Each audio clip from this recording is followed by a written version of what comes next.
Next guest is calling on members of the president's cabinet to explore the use of the 25th Amendment and remove President Biden from office. Let's bring in Republican Representative from New York, Claudia Tenney. Congresswoman, thank you for coming on. We appreciate it. Breaking the news here. So tell me why it is that you think that it's important now to use the 25th Amendment to try and remove President Biden from office.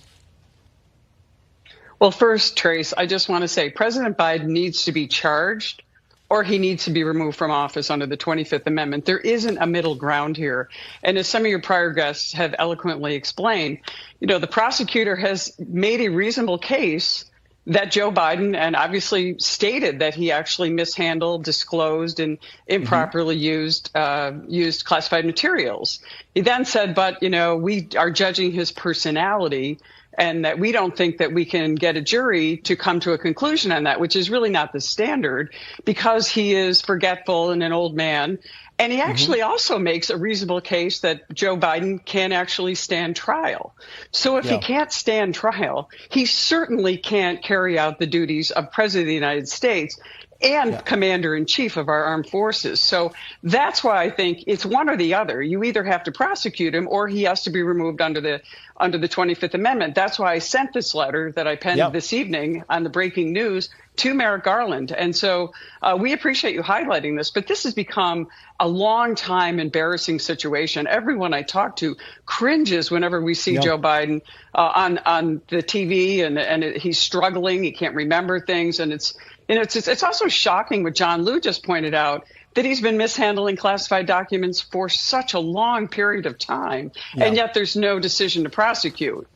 So prosecutors have an ethical duty not to, there should be equal justice under law. You cannot make distinctions because you don't like somebody's personality and somebody else's, you work for.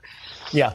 You talk about the letter that you wrote. You sent the letter, as you said, to the Attorney General Merrick Garland, as well as cabinet members, invoking the 25th Amendment. And it reads in part, quoting here, he most assuredly lacks the ability, speaking about the president, to execute his presidential responsibilities. Accordingly, it is incumbent upon you to begin proceedings to remove the president pursuant to the 25th Amendment of the United States Constitution. President Biden needs to be charged or he needs to be removed. There is no middle ground. And what I was captured, and you just kind of alluded to that, is the fact that you're saying there is no middle ground. Either it's you charge him with these documents or something else has to happen. But you can't say he can't go before a jury because he doesn't have the memory to put on a positive defense or a strong defense, and yet he does have the mental acuity to be in the Oval Office for 5 more years.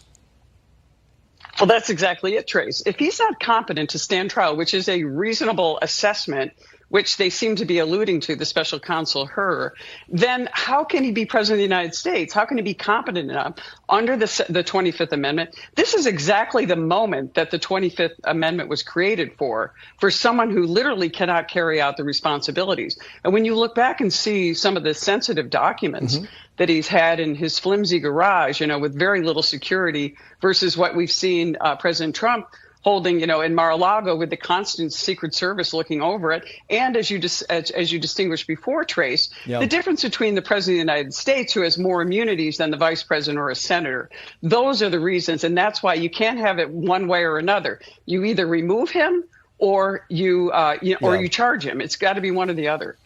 I just want to play this because this is from former federal prosecutor Andy McCarthy, who's a contributor for us. But he talked about the 25th Amendment today. To me, I want to play that and get your quick response to this. Watch. As you read the report, I can't help but say it sure looks like there's enough here to invoke the 25th Amendment. And I know that's not what he's looking at, what his purpose is. But, his fitness for office is a major issue here. Yeah, the interesting thing there is Mark Thiessen, who was down in the right-hand corner, Congresswoman, his eyes kind of lit up because he knows Andy McCarthy just doesn't say things willy-nilly. Andy McCarthy is very thoughtful and very thought out when he makes these kinds of comments, so it says something. Your final comments on this. Yeah, I agree. And I wish I had seen it earlier. I didn't realize that Andy McCarthy had said that, but he's obviously a respected legal mind. Look, this is really important that people see that we treat all justice the same. And it's really important that they don't see one standard for another and one for another person just because, as I said, their personality or the position they're in. And that's what the people rely on. We rely on our equal justice. And that's something that is revered in our system. And so I'm hoping that that Merrick Garland follows through on this and talks to the cabinet officials, and we follow through. Yeah, we will see if this gains any traction at all. Congresswoman, we appreciate you coming on the show as always. Thank you. Thank you so much, Trace.